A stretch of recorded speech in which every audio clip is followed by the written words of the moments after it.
Assalamualaikum warahmatullahi wabarakatuh. Kembali lagi di channel Teman Misterius. Di kesempatan kali ini saya akan bawakan sebuah cerita yang berjudul Pelet Darah Haid Sampai Menikah. Bagaimana dan seperti apa kelengkapan ceritanya? Tentunya tak usah berlama-lama, langsung saja kita masuk ke ceritanya. Yang itu lagi, Mat, ujar seorang lelaki yang berwajah lumayan tampan dengan penampilan yang sangat rapi sambil menunjuk ke arah tumpukan karung beras yang baru saja selesai dikeluarkan dari dalam truk. Setelah pekerjaan orang-orang yang membantunya selesai, lelaki itu pun lantas memanggil mereka. "Ayo kita ke warung dulu," ajaknya seraya menuju ke warung kopi yang berada di seberang jalan. Lelaki itu membiarkan anak-anak buahnya memesan mie dan es teh. Namun salah satu di antara mereka tampak ragu-ragu untuk memesan sehingga membuat si lelaki bertanya, "Kenapa, Mat?" "Maaf bos, tapi saya makan di rumah saja," jawab pemuda itu. Namun si bos tersenyum seraya menggelengkan kepala. "Kamu baru bergabung hari ini kan? Nah, kami di sini setelah bekerja memang selalu ke warung lebih dulu karena prinsip saya tidak akan membiarkan orang yang telah membantu pekerjaan saya kelaparan. Dan tenang saja, semua makanan dan minuman ini gratis karena saya yang bayar. Tidak akan saya potong dari upah kalian." Pemuda itu langsung menunduk. "Ayo, pesanlah makanan dan minuman untukmu," suruhnya lagi. Selesai makan dan minum di warung tersebut, mereka pun diberikan uang upah dari pekerjaan hari itu. Mereka pulang dengan langkah riang dan wajah yang cerah. Lelahnya pekerjaan tak lagi mereka rasa, karena upah yang didapat sesuai dan juga mereka diperlakukan dengan sangat baik oleh bos. Lelaki itu bernama Arif. Usianya kala itu sekitar 35 tahun. Dia merupakan anak dari pemilik usaha toko yang sangat besar di daerah itu. Bisa dibilang agen penyalur barang-barang yang kemudian akan dijual secara ecer oleh pedagang-pedagang kecil. Meski usianya sudah termasuk tua, atau kalau di kampung bisa dibilang bujang tua, namun Arif masih lajang dan belum menikah. Jangankan istri, pacar saja dia tidak punya. Sudah sering orang tuanya menyuruhnya untuk segera menikah. Namun Arif tampaknya masih terlalu fokus pada toko milik orang tuanya dan usaha miliknya sendiri, sehingga ia tak terlalu menggubris perihal nikah. Hingga pada suatu hari di musim hujan, Arif dikabari oleh orang tuanya bahwa truk yang mengantar barang mereka dari Banjar atau Kalimantan Selatan mengalami masalah di perjalanan, sehingga mengharuskan Arif menyusul ke Kalsel untuk membereskan masalah yang menghalangi perjalanan truk pengantar barang mereka itu. Hujan lebat mengguyur sepanjang jalan. Tak banyak lalu lalang mobil kala itu.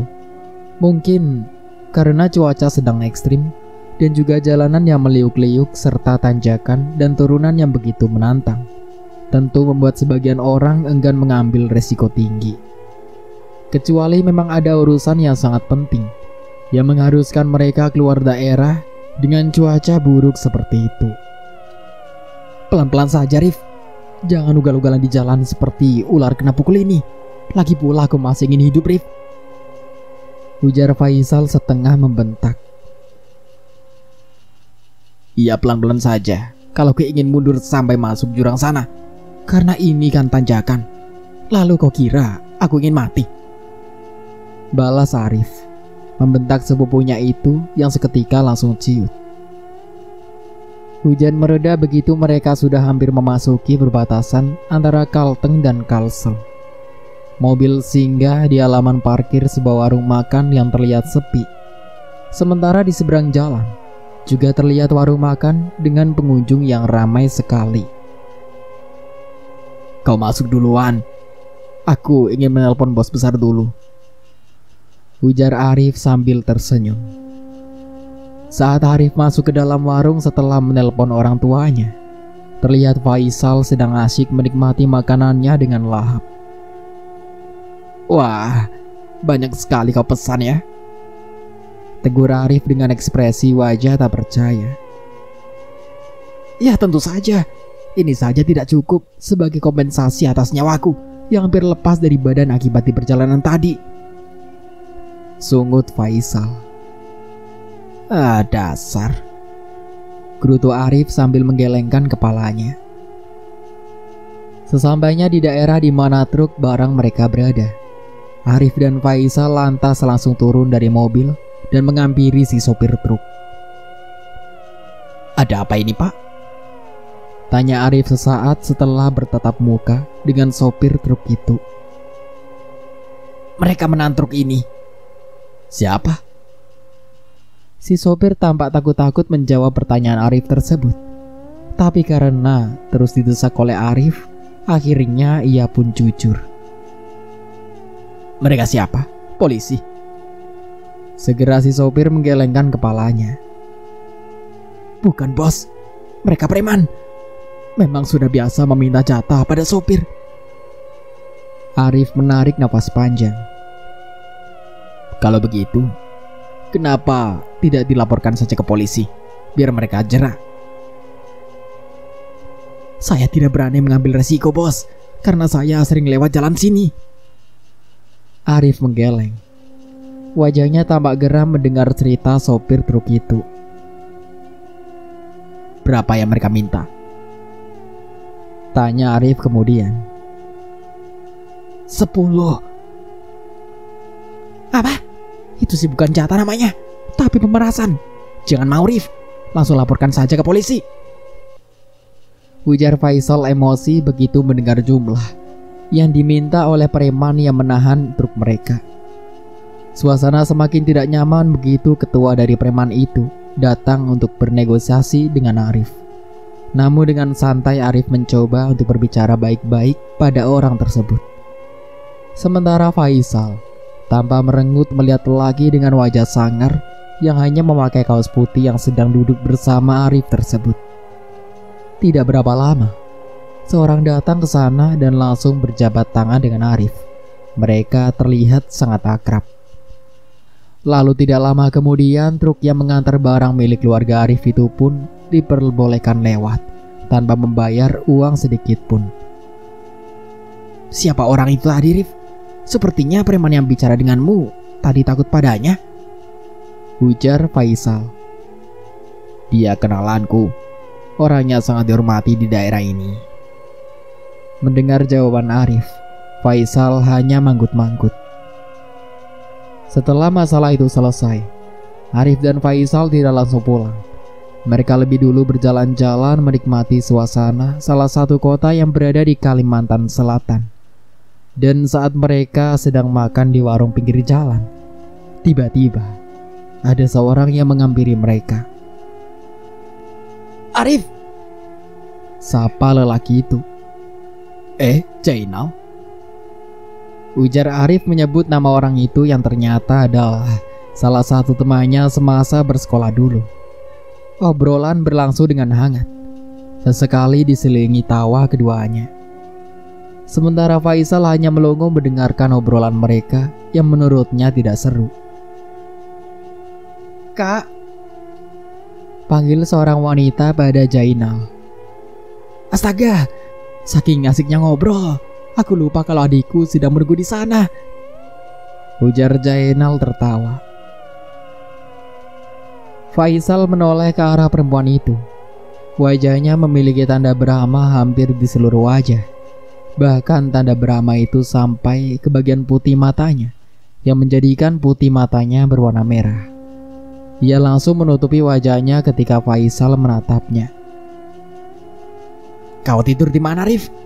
Kalau kamu berkenan, aku mau mengajakmu ke rumahku, kata Jainal. Arif menatap Faisal meminta persetujuan. Terserah kamu.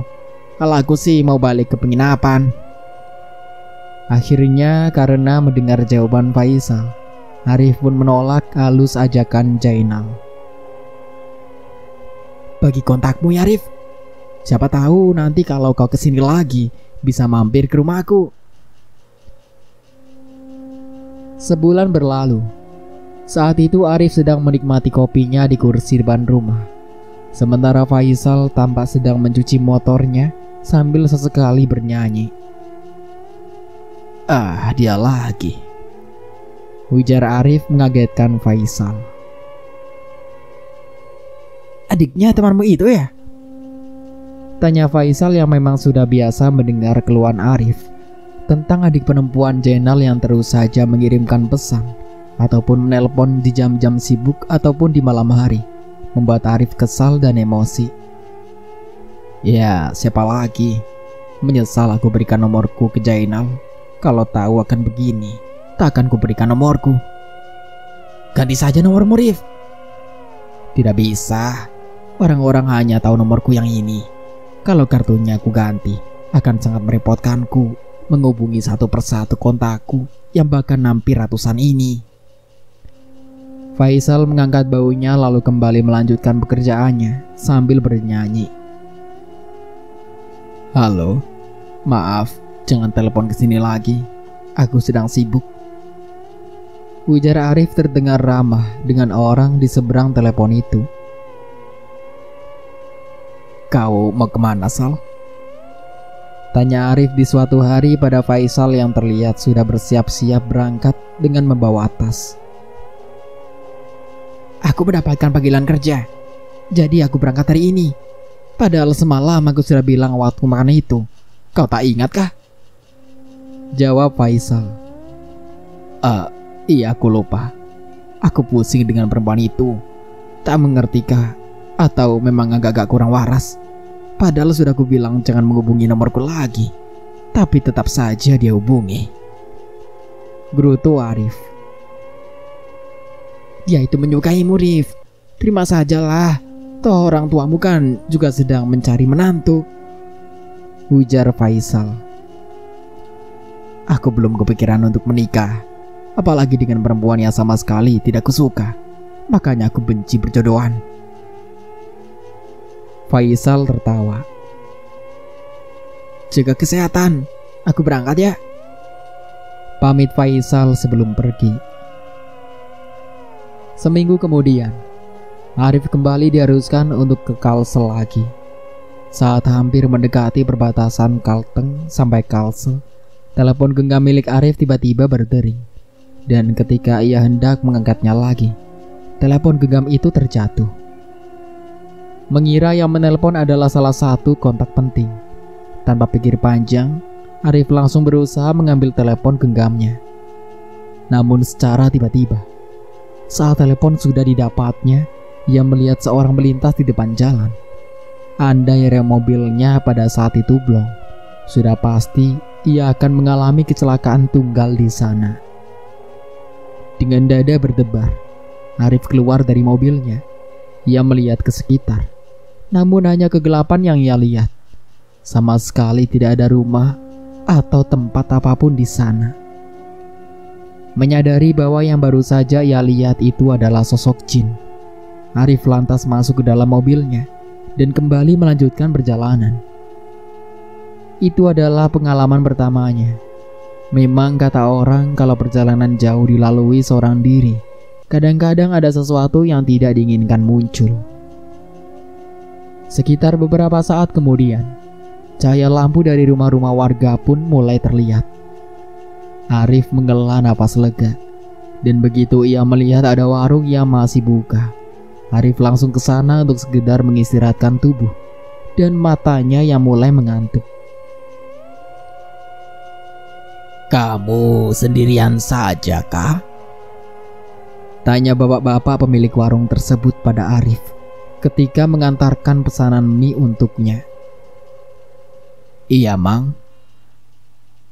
"Waduh, berani juga kamu ya. Baru beberapa hari setelah sopir travel kena tusuk orang saat dia mau ke arah Kalteng itu. Beritanya ramai sekali, jadi perbincangan mulut ke mulut," cerita si bapak bergidik. "Wah, betul Kamang?" "Iya, buat apa aku berbohong? Asal kamu tahu saja, arah ke Kalteng ini sekarang sudah rawan sekali perampokan atau begal. Banyak sudah kejadian. Ada juga satu keluarga yang kena rampok. Kasihan sekali. Arif ikut giris mendengar cerita si bapak. Dan cerita si bapak terhenti begitu beberapa pemuda masuk ke area warung. Sekilas Arif melihat salah satu pemuda itu tampak memperhatikannya. Ketika Arif menganggukkan kepala, si pemuda itu lantas tersenyum. Saat membayar makanan yang tadi ia pesan, Arif meminta izin untuk ikut parkir sebentar di halaman warung karena ia ingin tidur beberapa saat guna menghilangkan lelah dan kantuknya. Si bapak yang baik hati itu mengizinkannya. Bahkan beliau menawari Arif untuk tidur di dalam rumahnya dan melanjutkan perjalanan keesokan paginya. Sekitar pukul 4:30 subuh, Arif kembali melanjutkan perjalanan setelah sebelumnya ia terlebih dulu membasuh wajahnya dengan air mineral botolan yang ia beli di warung sebelumnya. Ketika tiba di sebuah pasar yang terlihat di pinggir jalan raya, Arif langsung mencari tempat parkir area pasar tersebut. Ia berniat mencari makanan untuk sarapan. Setelah beberapa saat berjalan-jalan di pasar, langkah Arif terhenti di sebuah warung nasi milik seorang ibu-ibu tua yang sangat ramah. Di situ ia makan dan minum teh hangat. Cukup membuat pulih kembali tenaganya yang terkuras selama di perjalanan. Selesai makan, Arif tak langsung pergi. Ia terlebih dulu membeli beberapa kue untuk bekal di perjalanan. Singkat cerita, 6 hari telah berlalu. Setelah urusannya beres, Arif pun berniat untuk kembali ke rumahnya di Kalteng. Namun begitu ia baru saja hendak keluar dari salah satu toko, Arif dikagetkan dengan kemunculan Jainal. "Loh Nal, kamu ngapain kemari? Tempat ini kan jauh dari rumahmu," tanya Arif kaget. "Tak kusangka kita bertemu lagi, Rif." "Iya, ini aku sedang ada yang diurus, Rif. Masalah pekerjaan, makanya sampai kemari." Arif membulatkan bibirnya sembari mengangguk. Ya tentu saja pertemuan itu hanya kebetulan, karena Arif sama sekali tidak mengabari Jainal tentang kepergiannya ke Kalsel. "Kalau begitu aku duluan ya Nal." Rif, sebentar. "Aku boleh ikut sampai ke kotaku kah? Soalnya kemarin aku pergi naik bus, dan seperti yang kamu tahu, di sini jauh dari terminal. Akan susah dan buang-buang waktu kalau aku harus ke terminal lebih dulu. Sementara waktuku tidak banyak, karena beberapa hal di pekerjaanku harus kubereskan dalam waktu singkat. Jadi aku benar-benar tidak ingin membuang-buang waktu. Boleh ya Rif? Toh kita sehara ini." Merasa kasihan pada Jainal, Arif pun langsung menyetujui. Sesampainya di rumah Jainal, Arif dipaksa untuk mampir sejenak. Bahkan orang tua Jainal juga memaksa Arif untuk menginap semalam di rumah mereka. Merasa tidak enak untuk menolak, Arif pun menyetujui untuk mampir dan menginap semalam di sana. Keluarga Jainal sangat ramah sekali padanya. Bahkan ibunya Jainal sampai memasakkan macam-macam untuk Arif. Namun yang anehnya, adik perempuan Jainal sama sekali tidak terlihat keberadaannya di rumah itu. Mungkin andaikan dia ada, tentu saja keadaan menjadi canggung, sebab Arif pernah memarahinya perihal dia yang selalu menelpon di jam-jam sibuknya Arif. Malam itu Jainal, Arif dan ayahnya Jainal mengobrol-ngobrol di teras rumah, ditemani kopi hitam dan beberapa kue pasar. Setelah mengobrol, Arif dan Jainal tidur. Keesokan paginya, mereka sarapan nasi bungkus dan kopi hitam. Selesai sarapan, Arif berpamitan untuk pulang. Tidak lupa ia menyelipkan beberapa lembar uang di tangan orang tua Jainal sebagai ucapan terima kasihnya. "Rif, kenapa minyak itu belum mereka antar ya?" tanya ibunya pada Arif yang tengah melamun di teras rumah. Arif tampak berbeda setelah ia pulang dari Kalsel. Wajahnya selalu lesu dan tidak bersemangat. Bahkan pada usahanya yang sangat dicintainya pun, kini Arif terlihat acuh. "Ma, rasanya saya ingin menikah. Ucap Arif membuat ibunya membelalakan mata. Benar kan nak? Sama siapa? Atau aku yang mencarikan perempuan untukmu? Tanya ibunya dengan mata berbinar. Saya sudah mendapatkan calon, Ma. Hah? Siapa? Undo anaknya si Leman itu kah? Bukan, Ma. Dia adiknya teman sekolahku dulu. Oh iya? Pantas mamamu ini tidak tahu. Tapi kenapa baru bilang sekarang? Aduh, kapan mau memalamarkan? Secepatnya lebih baik, Ma. Ah, begitu ya. Baiklah, biar mama bicarakan dulu dengan ayahmu. Ibunya Arif semakin terbelalak kaget mendengar jawaban anaknya, yang selama ini dikenal sangat tidak mau bila disinggung masalah menikah. Namun kali ini, malah dia yang seperti tergesa-gesa untuk menikah. Ada apa? Pertanyaan itu muncul berulang kali di benak sang ibu. Kenapa sampai ingin secepatnya? Apa perempuannya sudah hamil? Tidak, Ma. Dia tidak hamil. Saya ingin secepatnya menikah, malah dituduh macam-macam. Giliran saya tidak mau menikah, mama ribut ingin saya segera menikah. Sebenarnya mau mama itu bagaimana sih? Aduh, tidak seperti itu, nak. Maksud mama kita itu harus bertemu kedua belah pihak keluarga lebih dulu, agar kita bisa mempersiapkan hantaran. Berapa yang mereka minta, biar kita persiapkan semuanya. Terserahlah, Ma. Pokoknya saya ingin secepatnya. Lagi pula saya juga punya uang untuk pernikahan saya. Jawab Arif terdengar tidak senang. Akhirnya setelah berunding, orang tua Arif bersama Arif pun berangkat menuju kediaman keluarga Jainal. Perjalanan yang lumayan jauh itu bahkan sempat berganti sopir, dikarenakan Arif membawa mobil dengan ugal-ugalan. Sama sekali tak memikirkan keselamatan orang tuanya yang juga berada di dalam mobil yang sama. Singkat cerita, begitu mereka sampai di rumah Jainal, mereka disambut hangat oleh pemilik rumah. Dan setelah obrolan ringan dirasa cukup, orang tua Arif pun lantas mengutarakan maksud kedatangan mereka ke sana. Wajah keluarga Jainal tampak kaget dan langsung menatap Arif. Wah, kami benar-benar tidak tahu kalau kamu menjalin hubungan dengan anak perempuan kami. Orang tua Arif tampak saling pandang. Tak menyangka bahwa Arif mencari anak orang yang secara diam-diam. Tentu sebagai orang tua merasa tidak enak hati. Maaf, Kak, kalau perkataan saya tadi menyinggung perasaan kakak. Jadi saya sebagai orang tua terserah sama anak-anaknya saja, Kak. Kalau mereka siap menikah ya silakan. Ucap orang tua Jainal. Kalau boleh tahu calon mantuku di mana ya? Tanya ibu Arif sambil celingukan mencari. Sebentar, Kak. Nal, Jainal, coba panggilkan adikmu tadi, Nal. Setelah beberapa saat, seorang perempuan dengan memakai kain panjang menyelimuti kepalanya masuk ke dalam rumah. Arif tampak menatapnya sambil tersenyum. Begitupun juga perempuan itu. Lagi-lagi orang tua Arif saling pandang. Benarkah yang itu calon istrinya Arif? Bukan apa-apa. Soalnya Undo yang pernah dijodohkan dengan Arif itu merupakan bunga desa dan gadis paling cantik di desanya. Tapi karena takut menyinggung perasaan orang tua Jainal, mereka pun langsung bersikap seperti sebelumnya. Mereka berkenalan dengan saling mengobrol.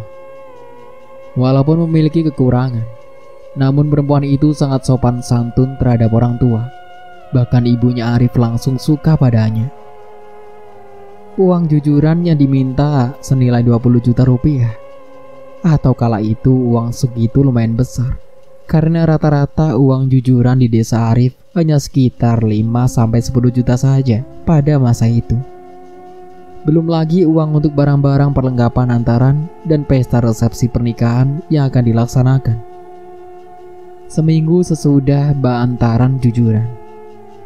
Orang tua Arif langsung menyetujui karena mereka sangat ingin melihat Arif bahagia bersama perempuan pilihannya. Pesta pernikahan pun dilaksanakan di rumah pihak perempuan, dan segala sesuatunya keluarga pihak perempuan yang menyiapkan. Jadi istilahnya Arif bersama keluarganya hanya tahu beres saja. Seminggu setelah pernikahan Arif dan Siti Nursia itu berlangsung, Arif pun memboyong istrinya ke kampung halamannya yang berada di Kalteng. Di sana mereka tinggal berdua di rumah yang memang milik Arif sendiri. Awalnya semua terlihat normal, namun lama-kelamaan ada beberapa laporan dari tetangga yang mengatakan bahwa Arif sering sekali dibentak dan dimaki macam-macam oleh istrinya hanya karena salah mengerjakan pekerjaan rumah. Tentu saja orang tua Arif tidak langsung percaya, karena saat ditanyakan langsung dengan Arifnya, Arif sama sekali tidak membenarkan kabar tersebut. 3 bulan berlalu. Kini Faisal pulang ke kampung setelah mendapatkan cuti selama 2 minggu. Ia terlihat sangat kaget begitu mendengar bahwa Arif sudah menikah. Wah, dia menikah dengan perempuan yang dibencinya, gumam Faisal. Apa, Sal? Tanya Ibu Arif. Tidak, Bu, bukan apa-apa, jawab Faisal seraya melanjutkan makannya. Wah, kau tak kagetkah aku sudah pulang? Ujar Faisal pada Arif yang tampak melamun memperhatikan anak buahnya bekerja. Ku dengar dari orang tuamu kau sudah nikah ya? Tak kusangka kalau kau nikah dengan perempuan itu. Jangan-jangan kau dipelet ya? Gelak tawa Faisal membuat Arif murka. Tanpa basa-basi, Arif langsung meninju Faisal hingga membuat hidungnya berdarah. Jaga mulutmu, bentak Arif menunjuk wajah Faisal. Lelaki itu tampak beringis sambil memegangi hidungnya yang berdarah. Apakah Arif sebegitu sayangnya terhadap perempuan yang dulu bahkan sangat dia benci itu? Ia menatap Arif yang menjauh setelah memukulnya. Akhir-akhir ini bos bawaannya selalu emosi. Biasanya setelah selesai bekerja kami selalu diajak ke warung, tapi sekarang sudah tidak pernah lagi setelah istrinya bos kesini waktu itu, ujar salah seorang anak buah Arif yang sangat lama bekerja di sana. Jadi maksudmu istrinya melarang Arif memberi kalian makanan setelah selesai pekerjaan? Bukannya itu sudah menjadi prinsipnya? Aneh sekali kalau tiba-tiba prinsipnya berubah. Mungkin saja, apalagi sekarang kan bos sudah punya istri, jadi tentu saja dia tidak akan boros-boros lagi. Memberi kalian makan itu bukan boros namanya. Sepertinya memang ada yang tidak beres terjadi. Aku harus mencari tahu, ujar Faisal. Saat pintu dibuka, terlihat Faisal berdiri di depan pintu dengan membawa bungkusan makanan. Namun ketika Arif melihat yang datang adalah Faisal, ia langsung bermaksud menutup pintu. Sebentar, aku ingin minta maaf. Aku ingin minta maaf langsung pada istrimu, ujar Faisal yang akhirnya membuat Arif tak jadi menutup pintu. Faisal diperbolehkan masuk, namun ia terlihat kaget begitu melihat suasana rumah Arif yang tampak banyak berubah. Arif mendekati istrinya yang sedang makan kue di kursi ruang tengah. Ia menyampaikan niat Faisal yang datang ke rumah pada malam itu. Suamiku sudah mengatakan semuanya. Aku tidak menyalahkanmu berbicara seperti itu pada suamiku. Tapi mungkin kamu lupa satu hal, bahwa jodoh sudah diatur oleh Tuhan. Jadi walaupun awalnya suamiku terlihat membenciku seperti katamu, semua itu akan berubah dalam sekejap bila Tuhan sudah berkehendak, ujar perempuan itu sambil tersenyum. Sekarang pulanglah, kami mau tidur, ujarnya lagi, mengusir Faisal secara halus. Mendengar perkataan istrinya, Arif langsung mendorong tubuh Faisal, menyuruhnya untuk segera pulang. Faisal menarik nafas panjang. Setelah sepupunya itu keluar, Arif lantas menutup pintu dengan kencang menimbulkan suara yang sangat dibenci oleh Faisal. Saat Faisal berbalik, Tiba-tiba, terdengar suara keras benda jatuh dari dalam rumah, diikuti dengan teriakan seorang perempuan. Faisal tampak kaget, ia mengira kalau Arif sudah melakukan KDRT pada istrinya. Namun saat ia mendekat ke arah jendela dan tirainya tidak tertutup rapat itu, ia melihat Arif berdiri dengan kepala menunduk sedang dimarahi oleh istrinya. Sepupumu itu kurang ajar. Aku tidak mau tahu. Kau harus jaga jarak dengannya. Aku benar-benar benci dengan sepupumu itu. Teriaknya melengking. Pungut! Teriaknya lagi seraya menuju ke arah pecahan kaca yang beramburan di lantai. Arif langsung memunguti satu persatu pecahan kaca tersebut. Namun tiba-tiba, istrinya menginjak tangan Arif yang masih berada di atas beling, mengakibatkan tangan Arif berdarah. Itu hukuman untukmu, ujarnya masih dengan suara tinggi. Lalu kemudian ia berbalik dan meninggalkan Arif yang tampak meringis kesakitan. Astaga Arif, kenapa kau? Gumam Faisal dengan raut wajah yang tak percaya dengan apa yang baru saja dia lihat. Malam itu Faisal benar-benar tidak bisa tidur dibuatnya.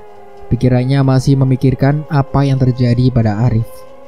Bagaimanapun juga, Arif sudah seperti kakak kandung baginya.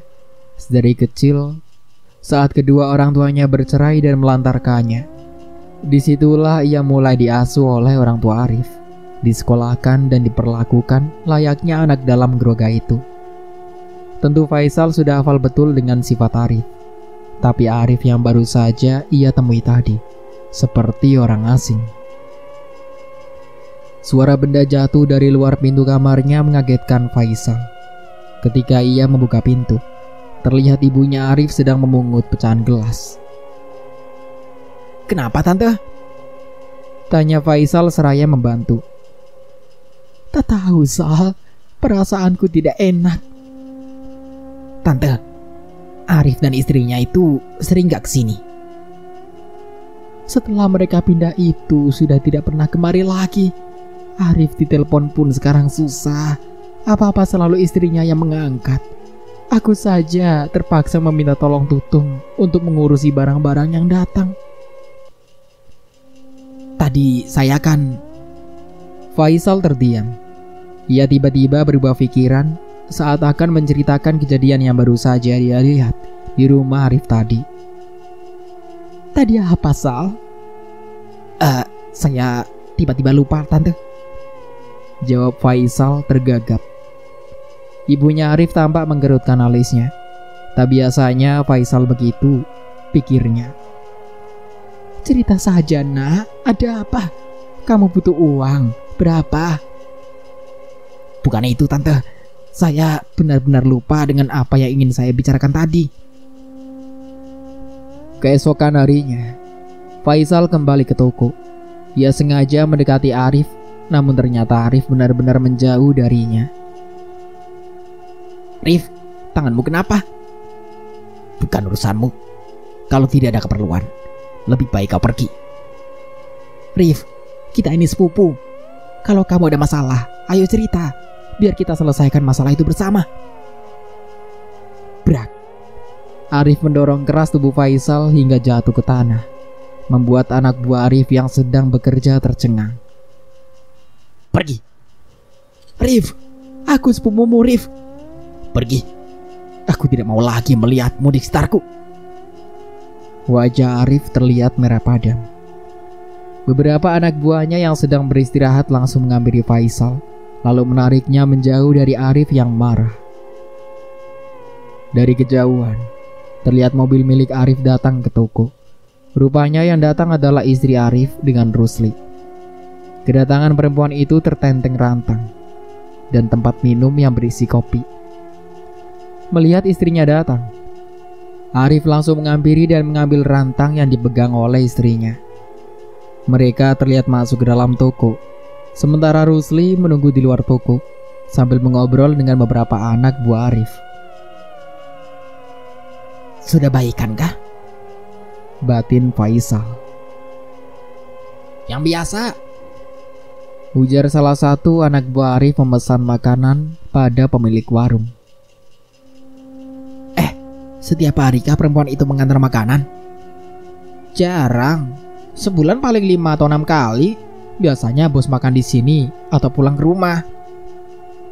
Faisal mengangguk, merasa tak ada harapan mengobrol dengan Arif.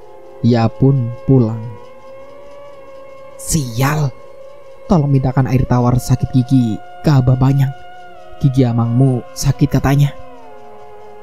Tanpa diminta 2 kali, Faisal langsung berangkat dengan membawa sebotol air mineral menuju ke rumah Abah Wayang yang berada jauh dari sana.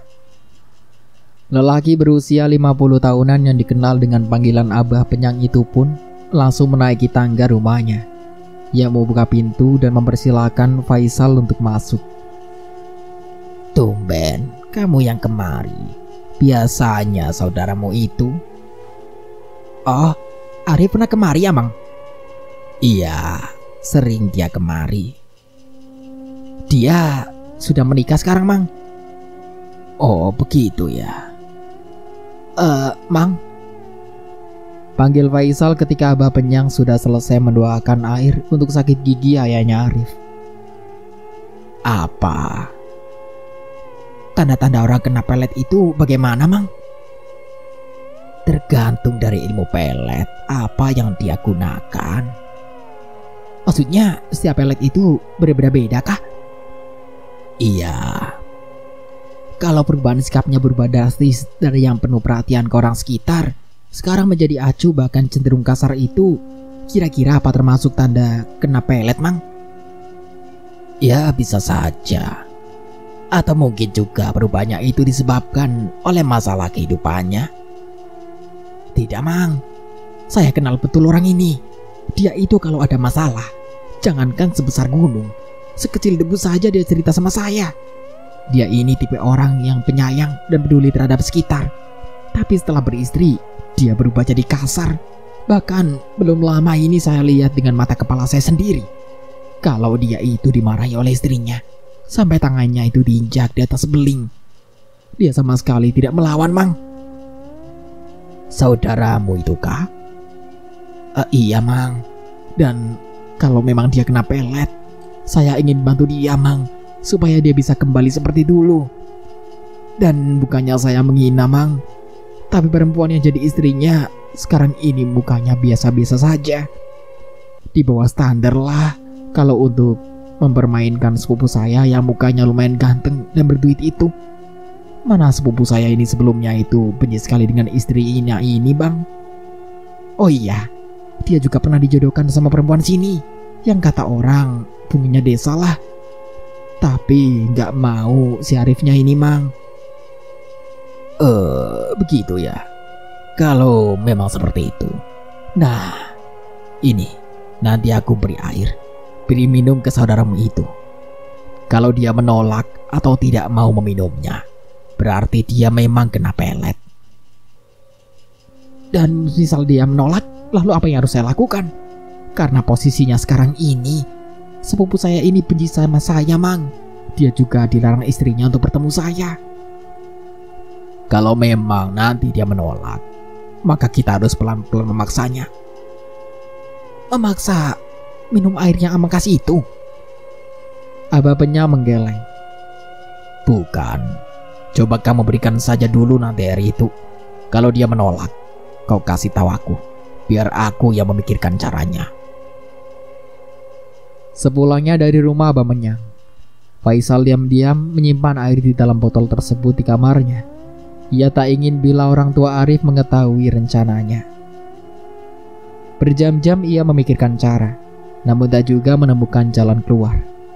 Tiba-tiba, ia teringat akan salah satu karyawan Arif yang kemungkinan besar mau disuruh menukar air minum milik Arif dengan air yang diberikan Abah Penyang itu ketika mereka berada di toko. Namun rupanya Faisal sedikit kurang beruntung, sebab yang datang pertama adalah Arif. Mau apa lagi kau, ah?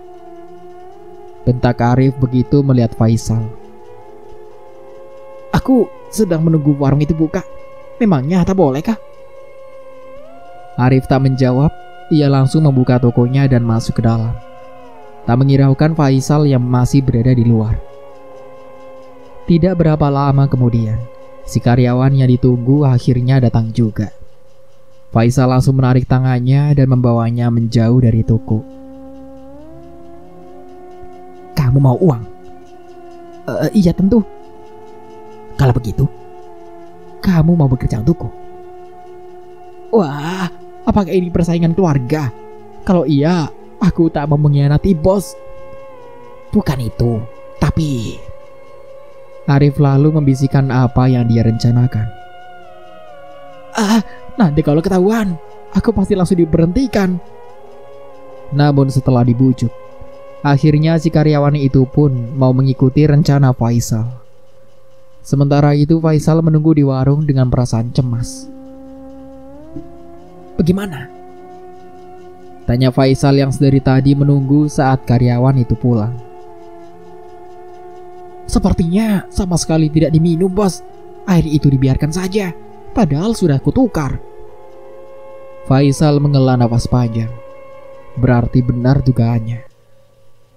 Malam itu juga, Faisal kembali ke rumah Abah Penyang untuk memberitahukan hal itu. Tapi rupanya Abah Penyang sedang tidak ada di rumah pada saat itu, sehingga Faisal terpaksa harus menunggu.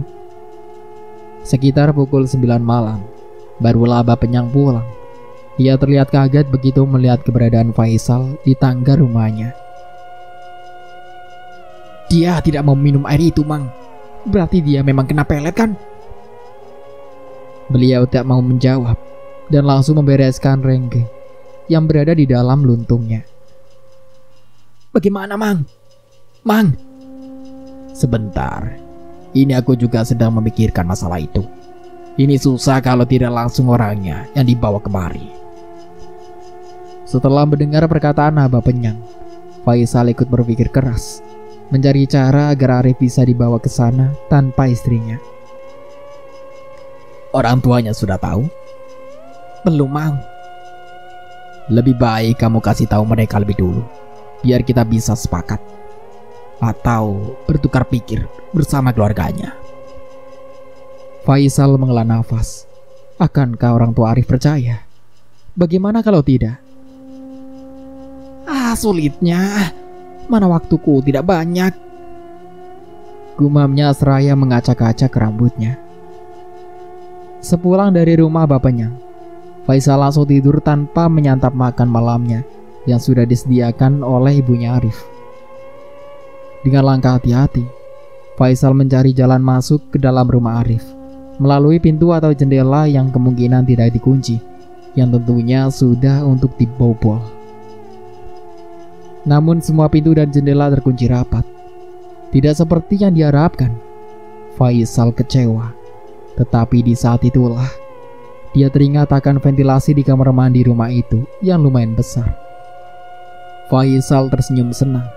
Bergegas ia berjalan ke bagian kamar mandi yang berada di bagian belakang dekat dapur. Akan tetapi aksinya itu kemudian gagal dikarenakan Faisal mendengar suara keruntang-keruntung, mirip seperti seseorang yang sedang memasak sesuatu di depan kamar mandi itu. Karena penasaran, perlahan-lahan Faisal mulai mengintip dengan menaiki pohon. Faisal melihat perempuan yang sudah resmi jadi istri Arif tersebut sedang mengaduk-aduk beras dengan air yang berwarna merah. Lalu kemudian air itu dibuang dan diganti dengan air dalam ember. Alis Faisal mengkerut. Anehnya cara perempuan ini memasak, batinnya. Air apa itu tadi? Kesumba kah? Atau vanili teh? Faisal masih penasaran dengan apa yang dilakukan istri Arif di pagi buta tersebut. Beberapa saat kemudian, perempuan itu kembali masuk ke dalam kamar mandi. Dan saat ia hendak melepaskan pakaian, Faisal langsung mengalihkan tatapannya. Perlahan-lahan ia turun dari pohon dan menunggu saat yang aman untuk masuk ke dalam rumah. Rajin juga dia memasak pagi-pagi, batin Faisal. Aku tidak menyangka ternyata aku berbakat jadi maling, gumamnya. Namun karena kurang berhati-hati saat turun, Faisal terinjak wadah berwarna gelap yang ditutup rapat di dekat ember air, mengakibatkan tutup wadah itu terbuka dan isinya tumpah berserakan. Aduh, ujar Faisal langsung menutup mulutnya dengan tangan setelah melihat air berwarna merah memenuhi kamar mandi.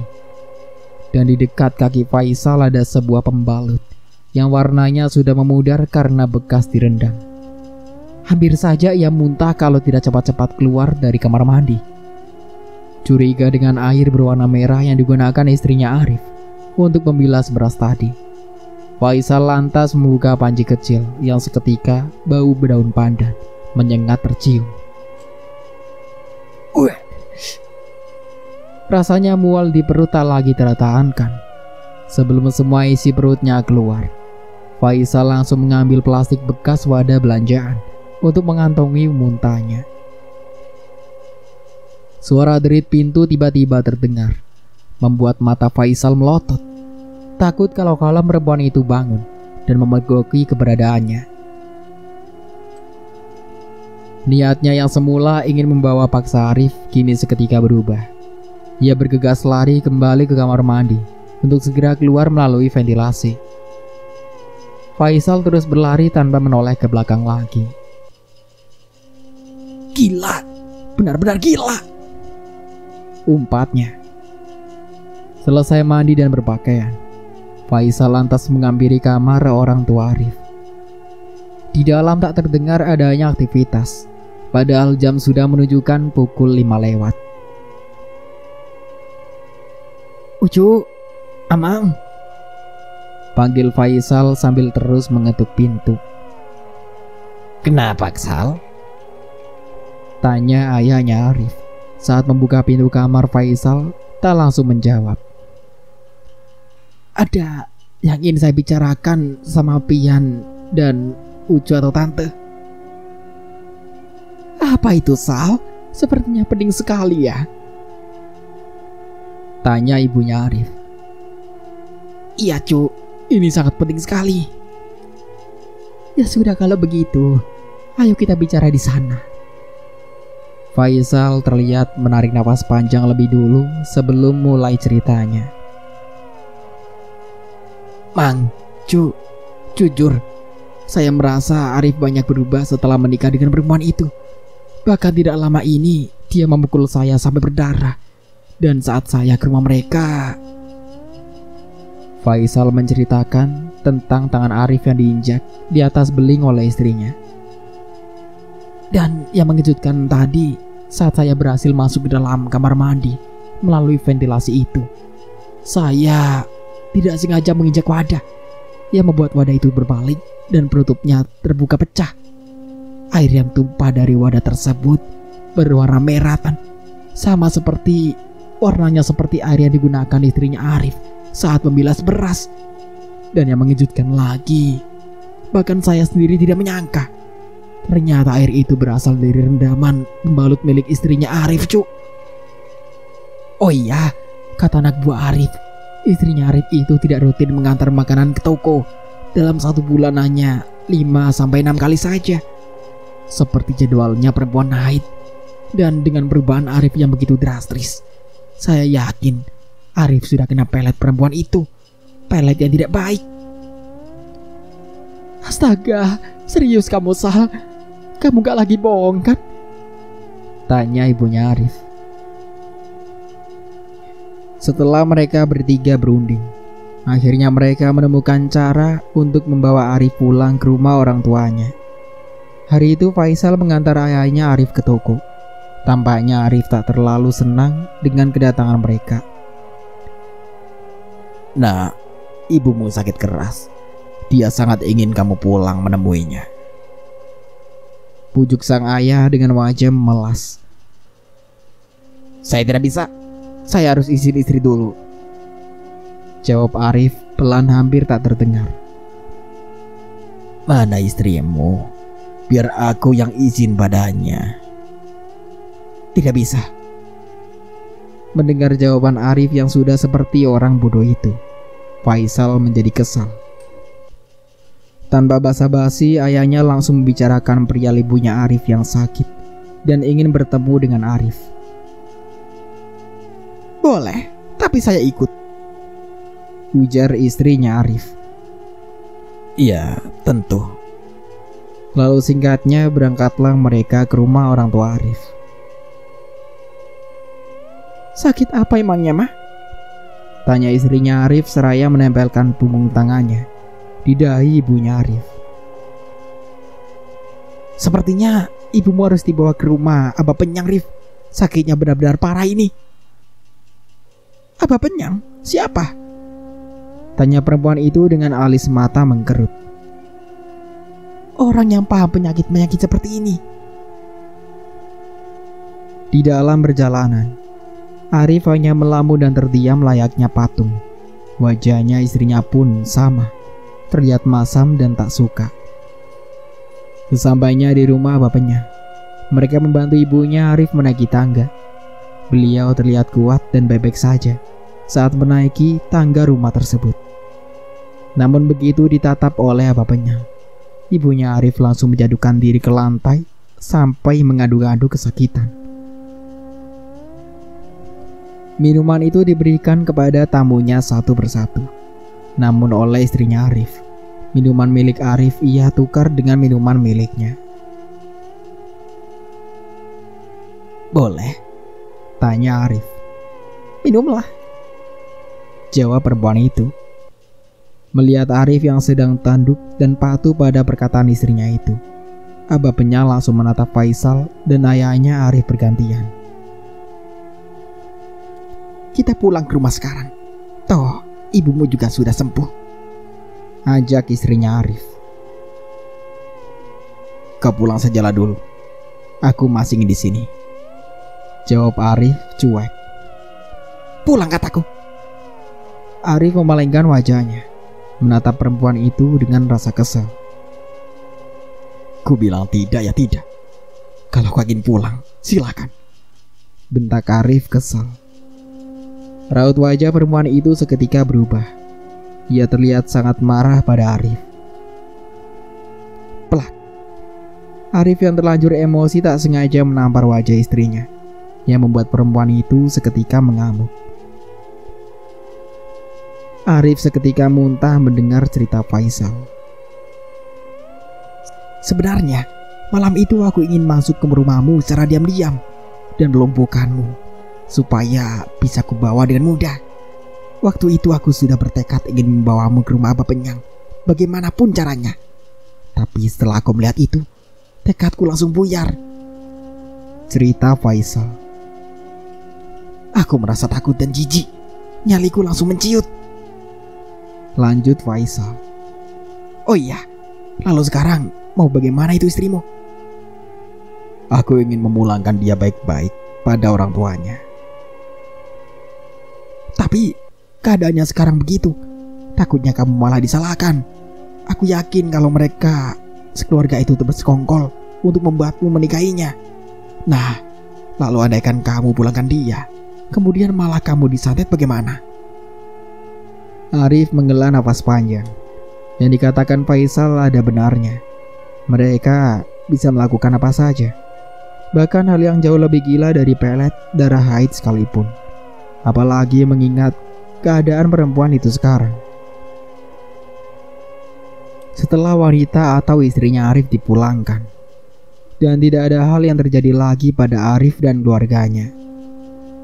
3 tahun kemudian, Arif dan Faisal menikahi gadis kembar yang berasal dari daerah TH atau desa terpelosok di Kalteng. Faisal bekerja mengurus toko dan usaha ayahnya Arif, sementara Arif sibuk dengan toko dan usahanya sendiri. Begitulah semuanya baik-baik saja, hingga ayahnya Arif meninggal dunia dikarenakan usia yang sudah tua. Dan begitulah akhir dari ceritanya. Semoga dari cerita ini kita bisa ambil hikmah dan pelajarannya. Saya Dayun pamit undur diri. Kurang lebihnya mohon maaf. Wassalamualaikum warahmatullahi wabarakatuh.